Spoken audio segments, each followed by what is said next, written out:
This is Book TV's Afterwards podcast. This week, the Wall Street Journal's Gerald Seib discusses how the conservative movement has evolved since Ronald Reagan. He's interviewed by Washington Post columnist Karen Tumulty.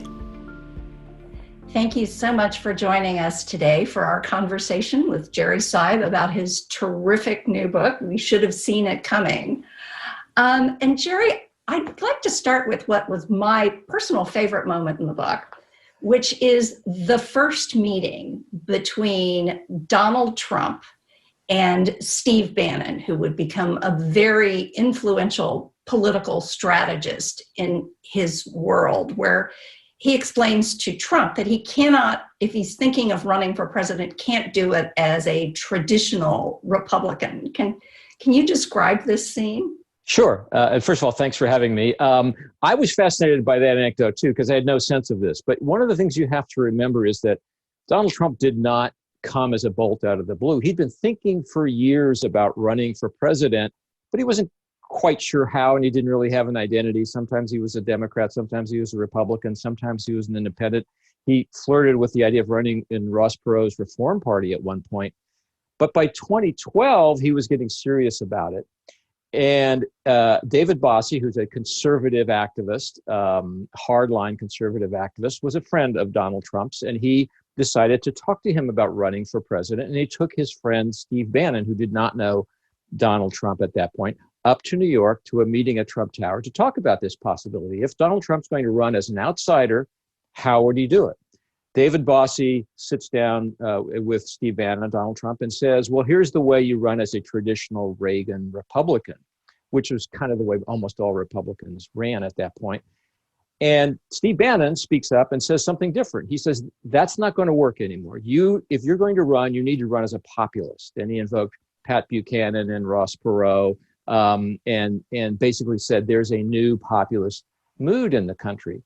And Donald Trump looks at Steve Bannon, at least as Steve Bannon tells the story, and says, you're right, that's what I am. I'm a popularist, not a populist, but a popularist. And he kind of got the terminology mangled. But Steve Bannon concludes later, he's right. If he's going to run, it's going to be as a popularist, to take populism, make it popular, and make it all about him. And then, of course, he doesn't decide to run in 2012. But 4 years later, that's exactly what he does. And in the meantime, between 2012 and 2016, he actually starts to hone that populist message. And I think there are a lot of starting points for the Trump revolution, if you will. That's at least one of the more intriguing ones.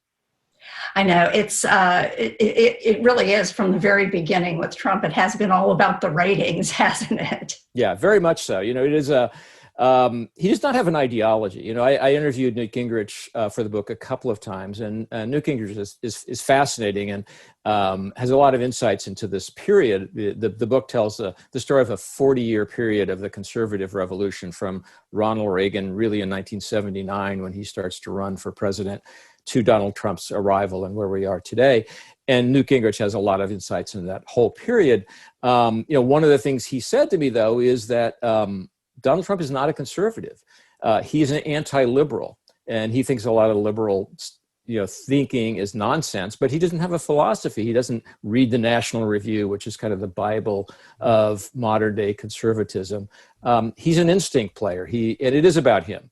And that's all fine with his supporters, and that's one of the things we learned in 2016. You don't have to be a traditional conservative. You don't even have to have an ideology. What you're against is, at this point in our political history, as important as what you're for. So one thing that makes this really different from so many other political books is that there's also an autobiographical thread that goes through it. And even the title, We Should Have Seen It Coming, is, first person plural. Yeah. How did you come up with this title, and what were you attempting to do with this? Well, that's interesting because it was not my plan. You're a journalist, Karen, I'm a journalist. To think about something in the first person is exceptionally uncomfortable. It's not what I intended to do. But when I got into this project, it was really an attempt to explain, as the title suggests, where did Donald Trump come from? And I got very interested in the starting point. And the starting point, I decided, really was 1979, when the Carter presidency kind of collapses. Carter gives the malaise speech, kind of throws up his hands and says, we're in terrible trouble here. And the country is then prepared to turn to Ronald Reagan, who wins the presidency in 1980. And I think that began a 4-decade period of conservative influence in the country's political system. I think the conservative movement was both through that 40-year period, the most interesting and perhaps the most powerful political movement of the times. And so I decided that that was the story I was going to tell, was the story of how the conservative movement rose to prominence and power under Ronald Reagan, yet somehow evolved to picking Donald Trump to be the standard bearer by 2016. And when I talked with my editor at Random House about it, he said basically, well, that's the arc of your career, isn't it? And it's true. I arrived in Washington to cover Washington for the Wall Street Journal in 1980, in the spring of 1980. And then I've been kind of following this story ever since. And he said, the editor at Random House said to me, well, you should put yourself in the book. You witnessed a lot of this that you're going to write about. You should tell us what it was like to be there. And so that's how that came about. It wasn't my idea, but once I accepted the idea, it did seem like a good way to sort of insert myself occasionally in the story by saying, I saw this convention, here's what it felt like. Or I interviewed Bill Clinton at that point, and this is what it sounded like. And I hope it's not too intrusive. I hope it humanizes the story a little bit. But as I said, it's not a natural or comfortable place for a journalist to land. Well, so let's talk about 1980. Ronald Reagan represented a number of things. He did represent very traditional conservative principles: free trade, smaller government, stronger military. He was in some ways an internationalist, but he also comes along with this sort of optimistic, upbeat view of the world, and something that the country, after Jimmy Carter and the period you write about, the malaise period, it's a shot of self-confidence that the country really needs at that moment. Yeah, and people forget, I certainly remembered, because it was like one of the formative memories of my political consciousness in some ways, that by 1979, people were saying the presidency is too big a job for any one person to handle. Maybe we need to split it in two and have a domestic policy and a foreign policy president. That's how beleaguered the Carter White House was at that point. And you're right, Ronald Reagan walked through the door and he said explicitly, this is nonsense. This is America. We can do this. Let's pull ourselves together here and move forward. That was the attitude. The philosophy was conservative, and it was very conservative. In 1976, just 4 years earlier, Ronald Reagan tried to take the nomination away from Gerald Ford in the Republican Party, and the party decided, and the country really thought, he's too conservative. That's too far out there. But by 1980, Ronald Reagan hadn't moved, but the country was ready for it. And it had as much to do with Carter's failure as Reagan's success, but there you have it. But what really happened in 1980 that I didn't appreciate until I did the book was that Ronald Reagan took a basic kind of core message that he had developed for years and expanded it and fleshed it out. So how did that happen? Well, first of all, his economic philosophy became a little clearer because he took supply-side economics from Jack Kemp and said, basically, I'm just not for balancing the budget. I'm for a big tax cut that will spur the economy. So he had a conservative message that suddenly had a little more oomph to it. And then he united with the religious conservatives. And people, again, forget that hadn't happened. That was a revolutionary idea that people in the evangelical movement would get out of the churches and into the political movement. That had not really happened before, certainly not on this scale. And Ronald Reagan went to them, and they came to Ronald Reagan, and they linked arms. And that was the second leg of the stool. You had economic conservatives and social religious conservatives. And then he made common cause with the neoconservatives, the hawkish Democrats in foreign policy, who were very anti-Soviet, very much Cold Warriors. And he brought them into the coalition. And that's where the kind of anti-communism that held this group together for so many years kind of provided the glue that kept it all together. And what Ronald Reagan did in 1980 was he put all those three elements together and created a coalition. And suddenly there wasn't just a conservative message, there was a fully formed conservative platform. And that's what Reagan brought to the table in 1980. Although it isn't entirely clear that at the beginning that it's going to succeed. He gets through these massive tax cuts, his economic program. But then the next thing that happens is he gets hit by a big recession and has to then pull back on some of the economic policies that he had implemented in his first year. So what does that do to the movement? Well, it's a good point, and it's oft forgotten now in the mythology of Reagan. Oh, he cut taxes and everything came back to life. Well, that wasn't true at all. There was a giant tax cut in 1981, his first year in office. It was almost exactly what he had asked for. It was considered dangerous and revolutionary, and it didn't work right away. I mean, the deficit exploded. Republicans were like, crazy nervous with what had happened. The recession continued. The economy was going down. This looked like it might be, for a while, a colossal failure.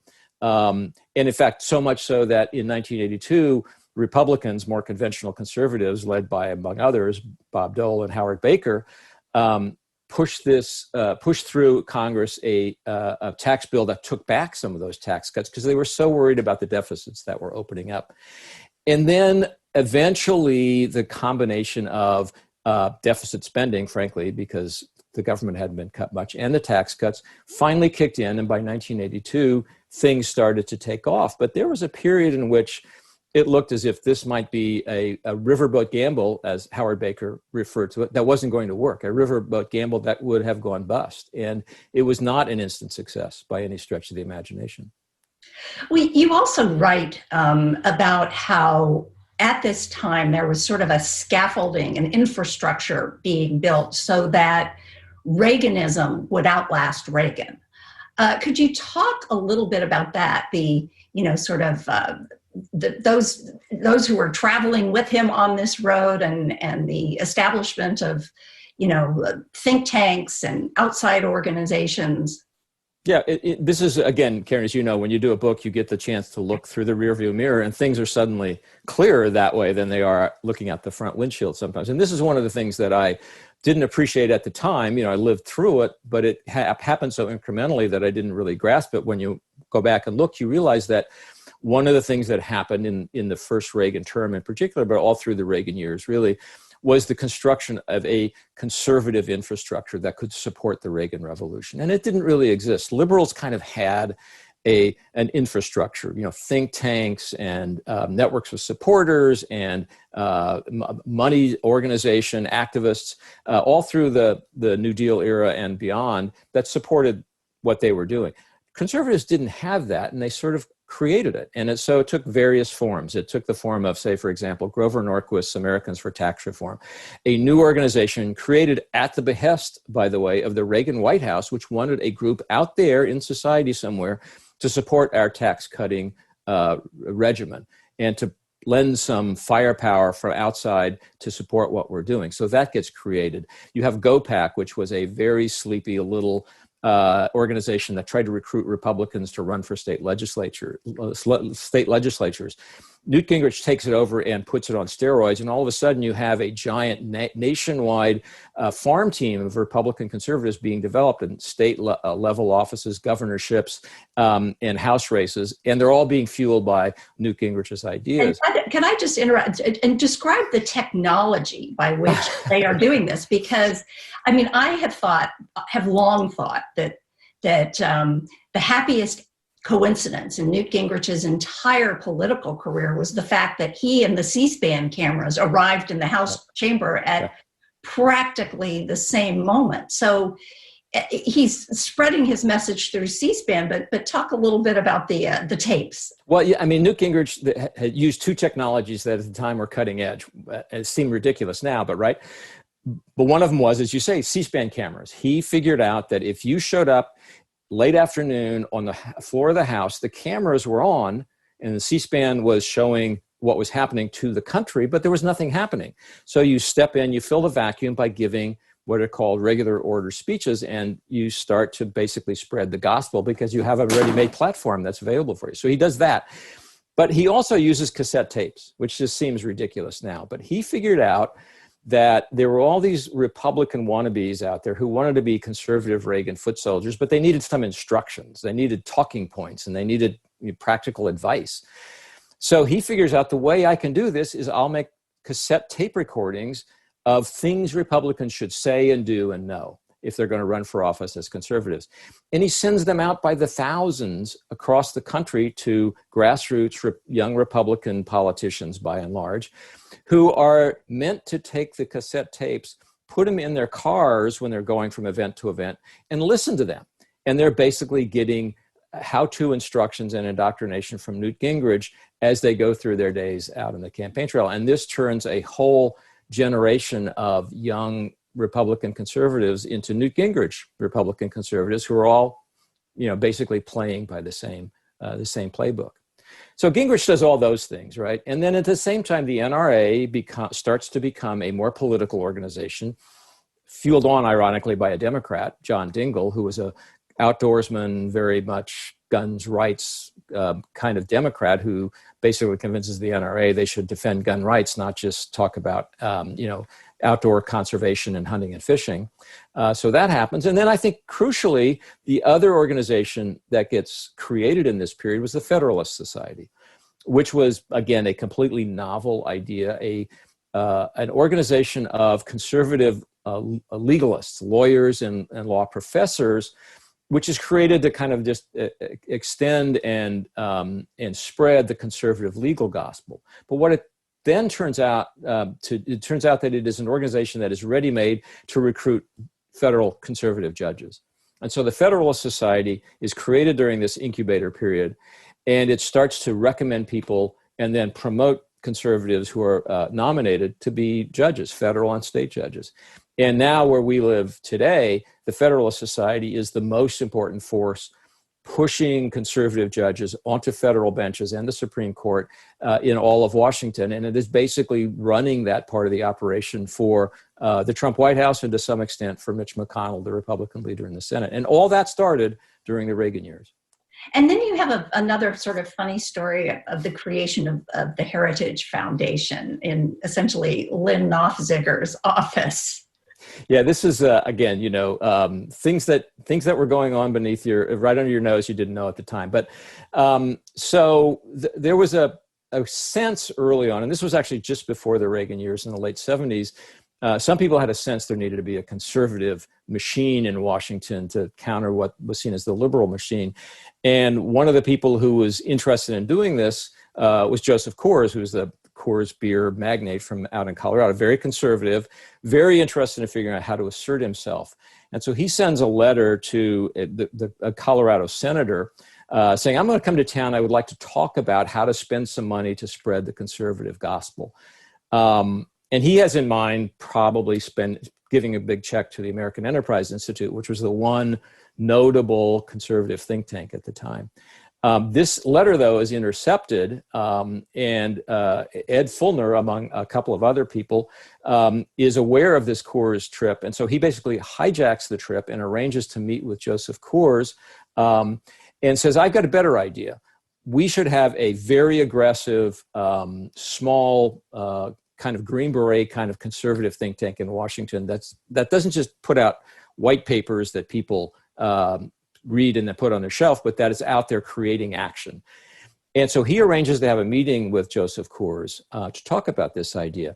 But Ed Fulner is a very smart guy. He realizes this meeting will have more impact if it doesn't happen in some restaurant in a hotel in downtown Washington, but if it happens in the White House where Richard Nixon was still in office at the time.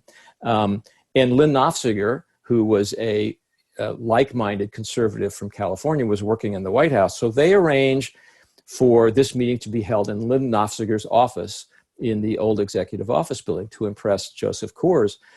And they walk into the meeting and Joseph Coors says, well, these guys think I should give them some money to start a new conservative think tank, but I think there's already one in town. It's called the American Enterprise Institute. Why don't I just give them my money? And they've arranged this ahead of time. Lynn Nofziger walks over to his bookshelf in the old executive office building, pulls off the shelf an AEI study on something or another.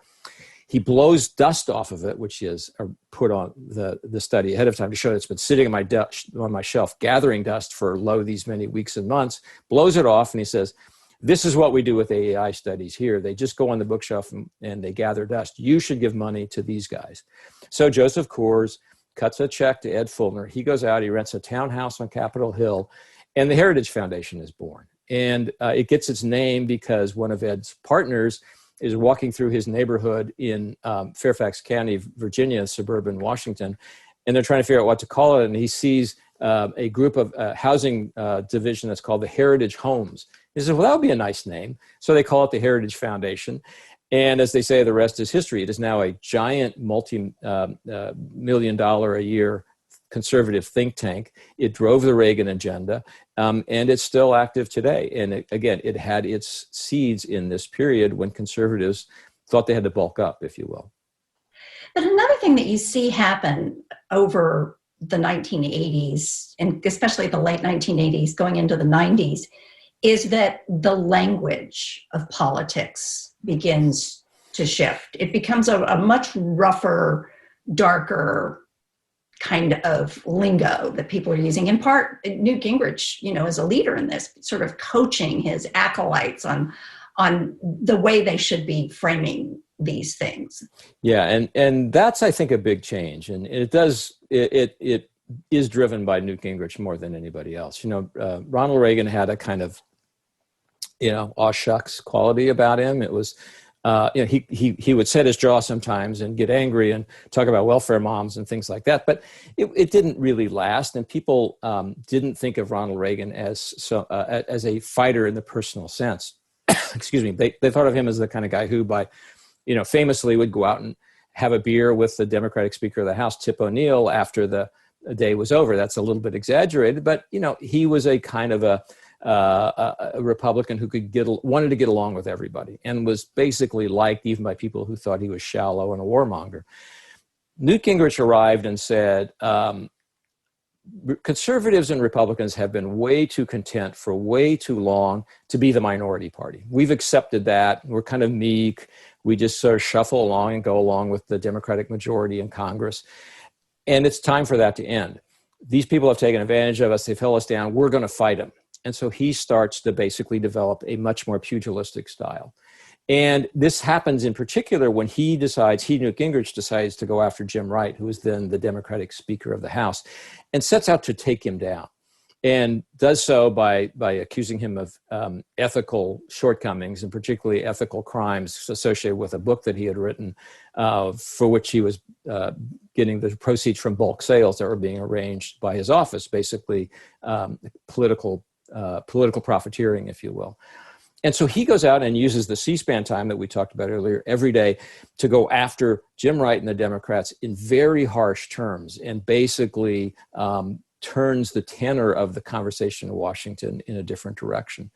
And that has a lot of impact. It has impact within the Republican Party, because basically this all plays out in part while George H.W. Bush, Ronald Reagan's vice president, has become president. And he's also a very kind of mainstream and almost genteel personality, yet the party is slowly being taken over by the Newt Gingrich forces, who are pushing a much, much harsher, much more combative view of the world. It's not inconsistent with the Reagan message philosophically, but tonally it's quite different. And I talked with Rahm Emanuel, who was the mayor of Chicago and the White House chief of staff for Barack Obama, but who was also a leading member of the House for several years. And so he worked with and against Newt Gingrich in many ways, going back to the Clinton years. And he said, I think that the arrival of Newt Gingrich as the main figure in the Republican and conservative movements was really when the Reagan era ended. Not when Donald Trump arrived, but when Newt Gingrich became basically the leading spokesman for the movement, because he represented, in Rahm's view, and I think there's something to this, Newt Gingrich represented such a departure from Ronald Reagan in tone and style, if not in substance, that was the end of the Reagan period. But then, as we get into the early 90s, we begin to see a few figures who you write about who do, in fact, depart from what William F. Buckley and Ronald Reagan would recognize as conservative philosophy. You see, for the first time, I think those few strains of populism showing up in the party. Could you talk about that and where that came from? Yeah, and I think the important figure in that period and the real canary in this coal mine was Pat Buchanan. You know, Pat Buchanan was a Nixon White House aide. He was a Ronald Reagan loyalist, worked for Ronald Reagan, loved Ronald Reagan. His email address is a variation on the Gipper. So he was the ultimate Reagan soldier. But by the early 1990s, he decides that the conservative message has missed a beat. It's not looking out enough for working class Americans. And those are the people that, have begun moving into the Republican Party for cultural reasons. They're for prayer in schools. They're against abortion rights.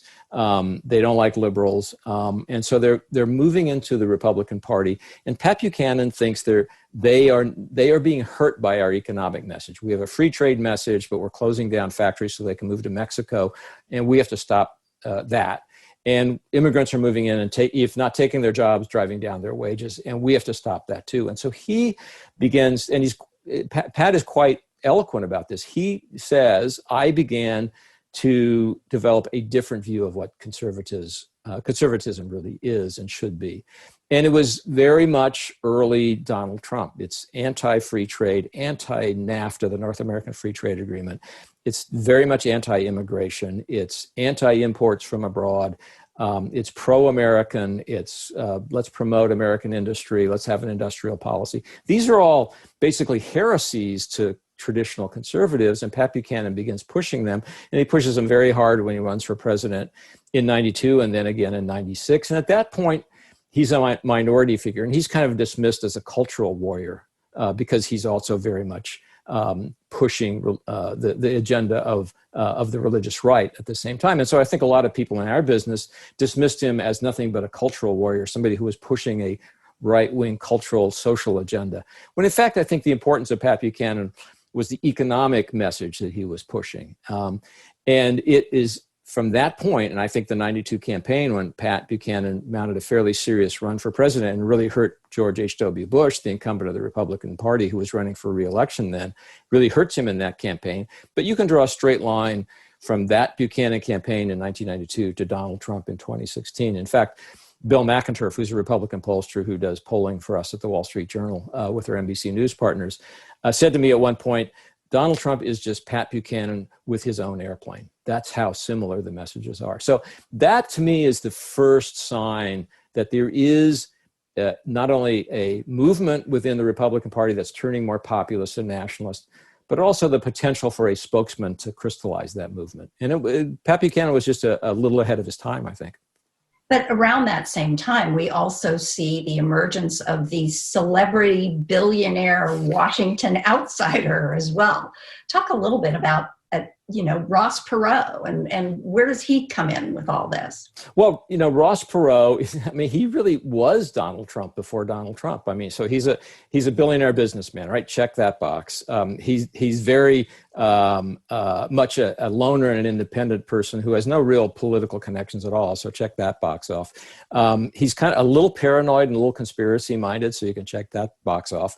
But he has a very kind of unlikely way to connect in the vernacular of the working people. So you have a billionaire who talks to the working class people and is appreciated by them and who's not resented for his wealth, but admired for it. Well, that's a Donald Trump check too. And he brings the same message. He starts, interestingly, Ross Perot, by saying, well, the federal spending is out of control. There's too much red ink. We got to get off. This is going to kill us. It's kind of very much a traditional kind of conservative, balance the books message. But pretty soon he moves on to a real nationalist anti-trade message. He becomes the person who picks up the Pat Buchanan theme and talks about NAFTA as creating a giant sucking sound that's moving all of our jobs out of the U.S. to the South. And he picks up a real following there. And you and I both probably wrote about the Perot Army in 1992 and then to some extent in 1996. And he was pushing back against what was a bipartisan establishment belief in the virtues of free trade. And he ran as an independent and then finally a third party figure, got a fairly amazing 19% of the vote. in 1992 probably stops George H.W. Bush from getting a second term, really sends a shiver down the spines of the business constituency of the Republican Party and traditional conservatives, but then ultimately collapses because of his own personal flaws in many ways. He's paranoid. He can't keep advisors around. He's acerbic. He's a little scary to people. But he has a message that, again, like Buchanan's, is kind of a sign of things to come. And interestingly, the parallels to Trump are all up and down the line. One of them was he figured out the way to find a soapbox for his views was to go on cable TV constantly and talk about it. Well, that's Donald Trump, 2 decades later, 3 decades later. It's the same playbook in many ways. It's just the country wasn't ready yet for Ross Perot. By 2016, it turns out it was kind of ready for Donald Trump. Yeah, Ross Perot sort of was mesmerizing on TV in kind of the same way. But I mean, it was part politics, it was part performance art, sort of the way Trump was. Yeah, and the other thing that was similar is I did a fair amount of reporting in that 1992-1996 period. And ultimately, Perot created the Patriot Party. And so these were people I got to know in 92 and 96 who became kind of regular foot soldiers in the Patriot Party army up in Pennsylvania. And these were people who felt their part of Pennsylvania had really been hurt by factories closing down and moving overseas, particularly textile factories, but others, and who really believed that Ross Perot had a point, that he was right about the country hurting itself by letting free trade get in the way of what was good for regular Americans. But what was interesting to me, and when I went back and looked at some of the stories I did during that period, they had the kind of the same feeling about Ross Perot eventually that a lot of Trump supporters have about Donald Trump, which is to say they saw his flaws. They recognized that he was kind of an egomaniac and that he was a little paranoid and that he was erratic and that they wished he'd talk nicer and wasn't so crude sometimes. All the things you hear Trump supporters say about Donald Trump, but they say he's the guy who can carry the message. And so we'll put up with his flaws because we believe he's the messenger we need right now. And that was another interesting parallel that I realized going back between Ross Perot then and Donald Trump now. The people who followed him weren't starry-eyed and kind of mesmerized. They were hard-headed and realistic in many ways about the messenger they had chosen. They saw him as a flawed messenger, but the best one available. So in part because of this sort of schism that's opening up within the Republican Party, in part because George H.W. Bush also was not, as skillful handling the domestic economy as he was on the international stage, he loses to Bill Clinton in 1992. 2 years later, Newt Gingrich hasn't gone anywhere, and 2 years later, for the first time in 40 years, Republicans take over in the House with Newt Gingrich as their leader.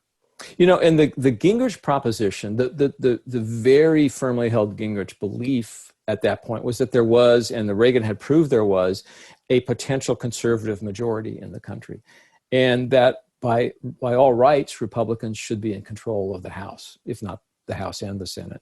And that George H.W. Bush failed because he wasn't conservative enough. So we should have the White House. We don't, but we are going to make sure that we take back Congress. And people were very skeptical, as you know, in 1994, whether that was possible. But Newt Gingrich puts together a contract with America, which basically steals ideas literally out of Ronald Reagan's speeches, puts them together in a list of 10, doesn't mention the word Republican in the contract with America at all. So this is not this is not to be seen as a Republican document, but as a conservative governing document for all of America. He lays that out, and against the backdrop of a very kind of disorganized, disjointed, somewhat scandal-ridden early Clinton White House. And he says, we can govern. We can govern as conservatives. And here's my proof. I have a contract with you all, and this is what we're going to do. And so it goes from, he tries to take the conservative movement from being an ideological movement to a governing a platform. And he produces that platform. It's a contract with America, and it works. They win back control of the House. It's a shock to the entire system in Washington. I couldn't tell then, and I still can't tell now, whether it was a shock to Newt Gingrich that he succeeded or not. I kind of think it might have been, but he wouldn't admit that. Nonetheless, it happened. And it was an earthquake. It was one of the biggest things the biggest thing that happened in this town since Reagan himself was elected. And so Gingrich has basically taken over as the successor to Ronald Reagan and the clear leader of the conservative movement. He then proceeds to dominate the agenda, and he and Bill Clinton become these two baby boomers who are destined to collide. But before they collide, and the real reason I think that Newt Gingrich didn't succeed in establishing himself and his leadership for the long run was he kind of got outmaneuvered by somebody who was an even smarter, better politician than him, who was Bill Clinton. And Bill Clinton realizes, Gingrich has a point. The country has moved to the right, and I've moved to the Democratic Party to the right a little bit. I'm going to move it more there. So he moves to the center and plants a flag in the center in the years between 1994 and 1996, and basically takes over that part of the country and the ideological spectrum by basically moving toward Gingrich, not fighting him, but co-opting him. And that turns out to be very successful. Yeah, I think people who weren't in Washington at the time probably don't remember how this just completely reoriented everything. At one point, Bill Clinton actually stands up and declares the president is still relevant. And he also declared, by the way, somewhere along the same stretch, the era of big government is over. Right. So he basically decides I'm going to best Newt Gingrich by basically following him to the right. And he takes the Democratic Party there with him. And it takes a while because, Gingrich was the dominant force in town. I tell one of the anecdotes that I throw into the book is that we at the Wall Street Journal during this period discovered, because we do readership surveys and focus groups with readers, that in the old fashion of the Wall Street Journal, we have these line drawings of people rather than pictures.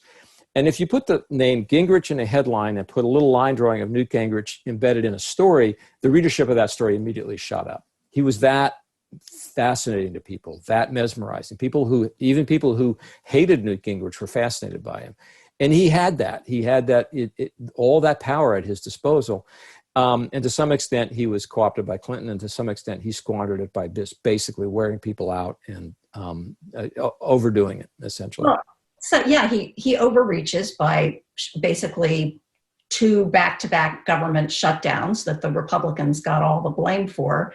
And I think that, the polling suggested that the impeachment of Bill Clinton was also a big overreach. By August of 98, the polling suggested people wanted Clinton to be censured and then get back to government. Yeah, exactly. And overreach is the right word, Karen. That's exactly what happened. In a way, Bill Clinton let him overreach. Bill Clinton says basically, okay, you want to shut down the government? You're going to take the blame for it. And it does. It happens twice, and the Republicans got the blame for it. And then I'm sure Bill Clinton didn't want to be impeached, but it was an overreach. It was seen by Americans as basically a stupid fight between 2 baby boomers over sex, not over public policy. And the reaction to that was a harmful one because Newt Gingrich is seen as the guy who pushed it down that path. And so by the end of 1998, there's an election. Democrats actually pick up seats, contrary to what you expect in the middle of a second term of an incumbent president. Newt Gingrich is blamed for this by many in his own party. He has his own ethical problems, and he's gone. At the end of 1998, he's gone. So 4 years after the contract with America, it's all over in that sense.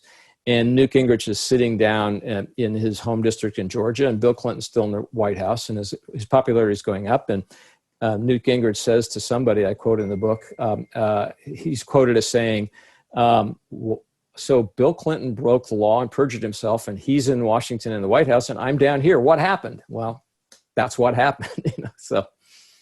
Well, so with Gingrich's departure, though, the schisms within the Republican Party also start to disappear a bit. I mean, George W. Bush is very, very much an establishment candidate. He's then the governor of Texas. His fellow governors get together and sort of anoint him to go forward. He doesn't speak in those sort of really harsh, hard-edged terms. He talks about compassionate conservatism. So for a while there, doesn't it sort of look like the Republican Party is starting to resemble what was recognizable for decades? Yeah, absolutely. And more than that, a kind of an updated version of the Reagan version of the Republican Party. George W. Bush, unlike his father, was seen by conservatives as a genuine conservative. He walked the walk better. He talked the talk better. Conservatives actually believed he was one of them in a way they never thought his father was. He seemed more genuinely anti-abortion, for example. He seemed... and he was an evangelical, not an Episcopal, an evangelical Christian. He came from Texas. He really was from Texas, not really from Greenwich, Connecticut. All those things kind of spoke to who he really was to conservatives, and they embraced him.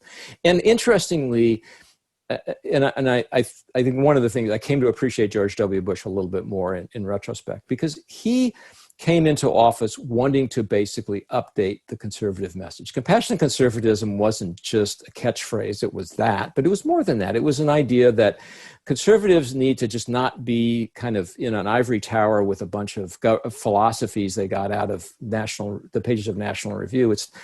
We need to be connected with people more. And the conservatives have lost their way because they've lost their connection with people. And so we have to worry about what's happening to the poor Black kid in an inner city school. And we have a conservative answer for that. It's school choice. And we need to update the welfare state, but not by being so cruel about it that we're just going to cut the welfare rolls. We have to create work opportunities. There was this idea that conservatism, the conservative message, had become a little sterile and was disconnected from people. And so George W. Bush comes into office, and it's controversial because a lot of it is some conservatives think it's too much government power, and liberals are very skeptical. I think it's just an advertising slogan. But he starts in 2001, and he's moving down this path of reforming and updating the conservative message. And then 9/11 happens. And that pretty much ended that experiment because it becomes completely secondary to a whole new agenda. And what Donald Trump would refer to as the era of endless wars begins. Right. And, it's interesting because George W. Bush campaigned by saying, we need to pay more attention to what's happening here. We should pay less attention to the Middle East. We should not engage in nation building. That was the phrase that was used at the time. That's a mistake. It's a waste of our resources. We have our own knitting to do here at home. That's what I'm going to do. So 9/11 happens, and the neoconservatives within the Republican Party, who are populating the national security positions in the Bush administration, and who, by the way, had somewhat lost their reason for existence when the Soviet Union went out of existence and when communism went into the dustbin of history, as Reagan predicted it would, suddenly they have a new reason to be. They have a new enemy. It's Islamic extremism, Islamic terrorists, and they basically seize the levers of power in many ways in the Bush administration, and they push toward war in Afghanistan, which was a consensus war, but more controversially and fatally for George W. Bush, to a war in Iraq, which was, not necessary and clearly ill-advised, and something I'm sure, who knows what George W. Bush would tell you if he was here and we shot him full of truth serum, but probably something he will ever wish he didn't get into. So this brings us to the end of the Bush presidency, the second Bush presidency, and two gigantic things happen. I mean, one is the biggest economic crisis since the Great Depression and all the disruption that brings into people's lives. And the second is the election of a Democratic president, the first African-American one, which fans some underlying racial tensions, and one who has a very, very vigorous agenda, starting with healthcare. So how does that really set the stage for Donald Trump? Well, the first thing that happens is that the Republicans nominate in 2008 somebody who's a wonderful American and a hero and equipped for all kinds of things, but not equipped to handle an economic crisis, and that's John McCain. And in that 2008 campaign, he doesn't really have an answer to what had just happened, which was the financial industry meltdown. And Barack Obama and the Democrats do, because this is a crisis like that calls for big government action, and Democrats are ready for that. So Barack Obama wins. And he sets out to do two things. One is to have a giant economic rescue with a huge stimulus package. And the other is to reform the healthcare system. So he does one thing because it's absolutely necessary. And he does another thing because Democrats have taken control and they've been wanting to do this for 40 years, and they finally have their chance to do it, reform the healthcare system.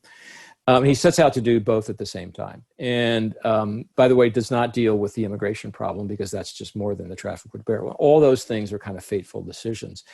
And what it does is it leaves conservatives just sputtering mad, because billions and billions, hundreds of billions of dollars of federal money is going out the door. It's deficit spending. This all sounds familiar, right? We got an economic... It's benefiting Wall Street. Benefiting Wall Street. We have an economic crisis. And these are all the things that Donald Trump is doing right now, by the way. But Democrats are blamed for blowing up the deficit and for expanding the size of government. And that's just makes conservative Republicans crazy. And at the same time, there is underway what is seen as a giant government takeover of the healthcare system, which leaves conservatives sputtering that. They lose sight of the fact that a lot of the Obamacare, which is what it became known as, basically embraced conservative principles. Insurance marketplaces are a conservative idea. The individual mandate that says everybody has to pull his or her own weight by making sure they're covered is a conservative idea. And these are incorporated into Obamacare, but the whole package is seen as a giant government program. And for the purposes of the story that I'm telling, the main impact of that is it just leaves conservatives beside themselves. They can't believe this is what's happened. It's so far away from what they thought that the country was headed towards in the 90s, in the Newt Gingrich period.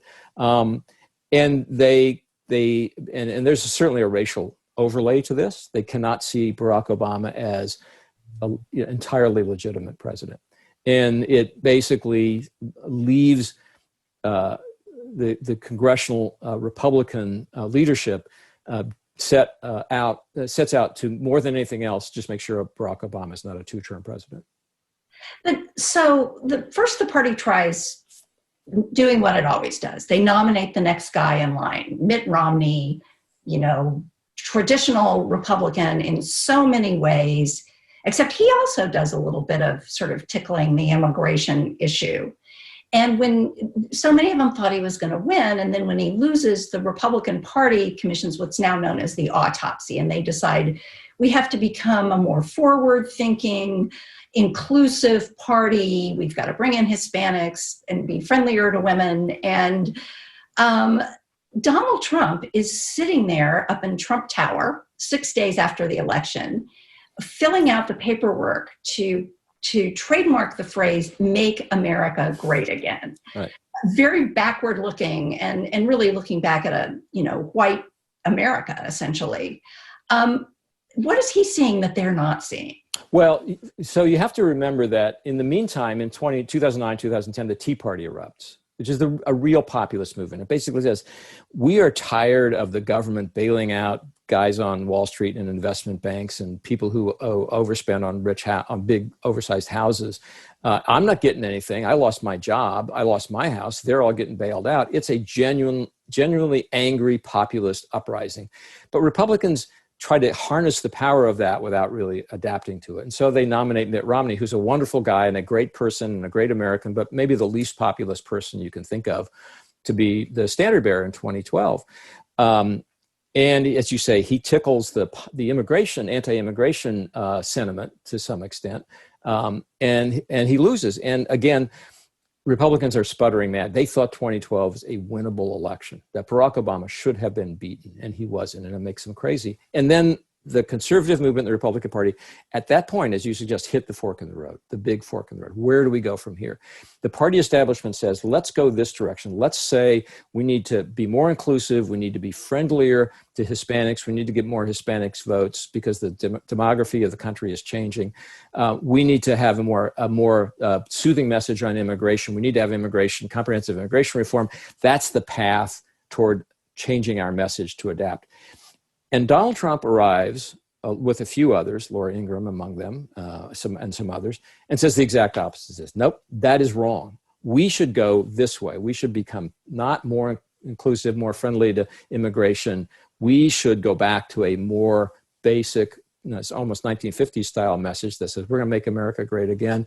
We have to stop immigration, illegal immigration, and reduce legal immigration. We need to stop trade agreements. We should recognize the Tea Party showed us that there's a populist mood in the country, and we're going to take advantage of it. The party hits that fork in the road between 2012 and 2015, and Donald Trump is kind of all alone out here, and everybody else is going there, and we saw what happened. So here we are. We're less than 2 months away from an election. We are in the home stretch. Donald Trump's in the White House. Not for 1 minute of his presidency has he been above 50% approval in the Gallup poll. So where are we going? I mean, when you write volume 2 of We Should Have, what is it that we should be paying attention to now? What is really going to be tested now about Trumpism in this election? Well, I think it's hard to know for sure what the future of Trumpism is until you know what the outcome of this election is, which is a cop-out, but it's kind of an obvious answer. If they're former years of Donald Trump's consolidation of the Republican Party, Trumpism, nationalism, and populism is the Republican message. And a lot of people, the business community, for example, and traditional conservatives will have to decide where they go. I think the key question right now is whether Democrats can have a message that basically is reassuring enough to counter that. The odd thing about Donald Trump, and I don't know if this is specific to Donald Trump or if it's kind of generically true about where we are right now, is that people who don't like him are prepared to vote for him anyway. You know, you and I both grew up in a period in which we told people that people vote for somebody they like. They want to like who they're voting for president because he's going to be in their living room through TV every night. That turns out not to be true with Donald Trump. And so people say, well, he's only got a 42 or 43% personal approval rating, so he can't possibly win. Well, I just don't think that's true. He can win. I'm not saying he will, but he can, because people who don't like him, dislike the way he operates, will still vote for him because they like his attitude. And can Democrats counter that? And that's the real question of this campaign. It's hard to analyze because it's really not about ideology. I mean, the future of the conservative movement that I write so much about in the book and the future of the Republican Party depends on the outcome of this question, but it's not really an ideological question. What I find really interesting, and I write about this in the book some, and I did excerpts for the Wall Street Journal, whenever Trump leaves the scene, whether it's 2020 or 2024, there's a whole new generation of young conservative thinkers who are trying to figure out, how do you come up with a new message? How do you combine the kind of the unmistakable populist nationalist urges of the country that Trump has seized and capitalized on and understood with some more traditional conservative ways of thinking and basically protect American institutions in the process. And they're trying to come up with things like, for example, let's support an industrial policy. Let's get off the libertarian kind of message that says government can't get involved in the private sector, and say, we do want to save manufacturing industries. We do want to save plants in this country. We're going to go out and help them. We'll use government power. We'll do it in a conservative way with tax credits and things like that. But we're going to acknowledge that government power can be used for good and take it away from more traditional kind of straight-laced conservatism. That's where I think things will probably head in the post-Trump era. But if we're not yet in the post-Trump era, there will be only one person that matters in the Trump era, however long it lasts, and that's Donald J. Trump. Are you struck by, I think Trump was such an unconventional candidate that there was a sort of mindset as he took office that may have been the way he campaigned, But once he gets into this enormous office and with all the responsibilities he's going to have on his shoulder, he is going to have to govern like a much more conventional president. The, sort of cliche is he's going to have to grow into the office.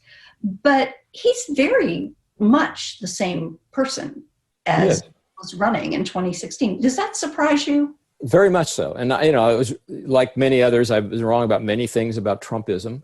That was one of them. That you assumed, I assumed he would adjust. And he hasn't. He's become even more Trump-like, I would say, over time. And I wrote for the Journal not long ago that you can't just put Trumpism back in the bottle. And it doesn't mean that it will be exactly this way forever, but he has changed things. He's changed the Republican Party in ways that will be lasting, and he's changed the way people operate as president. It doesn't mean every succeeding president will be on Twitter 45 or 50 times a day, but there's a way of communicating with the public. There's a style of communicating. There's a kind of a tone that he's created that's not going to go away overnight. He has, love him or hate him, you have to say he has turned bent the presidency to his style more than the other way around. And I did not see that coming. And I'm still surprised regularly by how much he does that and how much people accept that. I honestly thought that people would rebel at the idea that you could have a president who says things the way he says them, and that you could have somebody who diminishes the currency of a presidential statement to the point he has, which is to say he says things for effect, not because they're literally true. I thought that would be so jarring to people that they wouldn't accept it. But, a lot of people don't accept it, but, a lot of people do. And that's not going to just go away overnight. I think there's only one Donald J. Trump, but, he has changed the institution in ways I wouldn't have anticipated. And what about some of the norms that we've expected of our presidents? Will presidents in the future release their tax returns or shut down their private businesses when they go into, or he had changed those things that we had all assumed were? I think there is beneath Donald Trump in the Republican Party, and for the most part in the Democratic Party, I think there's a desire to return to some of those norms and to strengthen institutions. Now, again, it's not going to go away. Trumpism has changed some of these patterns of political life in America forever. But I think that people in both parties quietly worry about institutions. What about the separation of powers? What about limited executive power? What about the FBI? What about the National Security Council? What about the independence of independent agencies like the FDA and the CDC? I think that quietly some of that will be restored because I think that people in both parties are uncomfortable with some of those, the shattering of some of those norms, but not all of them. Not all of them. I think you will probably have institutions like the State Department will feel more beholden to the president and less independent for a while after this, because that's what Donald Trump has done, and that's what a lot of people say they want, and we'll see how it lasts. But I do think that underlying all this, there is a kind of a level of concern about the stability and future of basic institutions to an extent that I think some of that will probably turn back in the other direction. Well, Jerry, it's hard to believe, but we are out of time here. I just think this has been such a fascinating conversation, and you have written such a fascinating book. So congratulations. Thank you. And it's been an interesting period to live through and then to chronicle. So I was glad to have the chance. And thanks for the conversation. Great.